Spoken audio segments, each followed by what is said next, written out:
And Hillary Clinton hitting back at Donald Trump. Her campaign calls his words disgusting, sexist slurs as a brand new poll shows Trump holding on to one of the biggest leads yet in the Republican race. John Carl in Washington with all the latest. Good morning, John. Good morning, George. That new poll from CNN has Trump with a 21-point lead over his closest Republican rival, but it is his war of words with Hillary Clinton that is now getting ugly. After Donald Trump's crude comments Monday aimed at Hillary Clinton, she was going to beat Obama. She was favored to win, and she lost. She lost. Overnight, Clinton responded to Trump's comments in an interview with the Des Moines Register, saying he's shown, quote, a penchant for sexism. I don't know that he has any boundaries at all. And his bigotry, his bluster, his bullying have become his campaign. The Clinton campaign is blasting Trump, calling him out for, quote, degrading language and disgusting sexist slurs. Even Clinton's Democratic rival, Bernie Sanders, hit back at Trump at a rally in Iowa. This is a guy who wants to be president of the United States.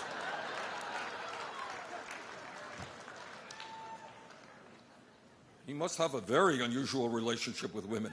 And Clinton doubled down on her claim that ISIS is using Trump as a recruiting tool, saying reports on Arabic television like these are fueling ISIS. Donald Trump. If you go on Arabic television, as we have, and you look at what is being blasted out with video of Mr. Trump being translated into Arabic, it is playing into the hands of the violent jihadists.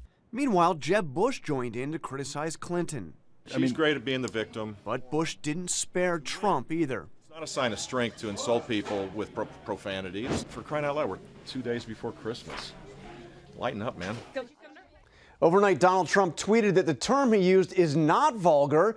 He said he was just saying that Hillary Clinton had been beaten badly by Obama and that that term is often used in politics. His evidence, George, was one NPR reporter's use of that same term about 4 years ago. Yeah, I saw that tweet. Okay, John, thanks very much. Let's bring in our top political analyst, Matthew Dowd, who's worked in campaigns for both parties. Matthew, let's go back to that CNN poll right now showing Donald Trump way at the top. One more time, Ted Cruz in second place. Now, both Cruz and Trump are saying it's now a two-person race on the Republican side.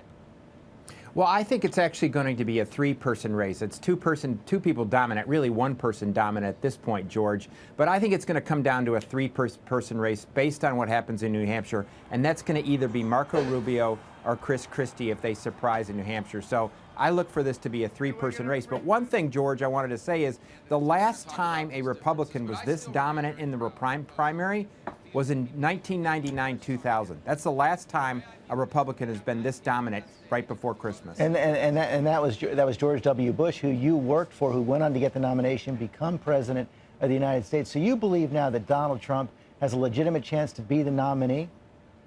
I think he has more than a legitimate chance to be the nominee. I think right now the odds favor him in the course of this. He has a 21-point lead.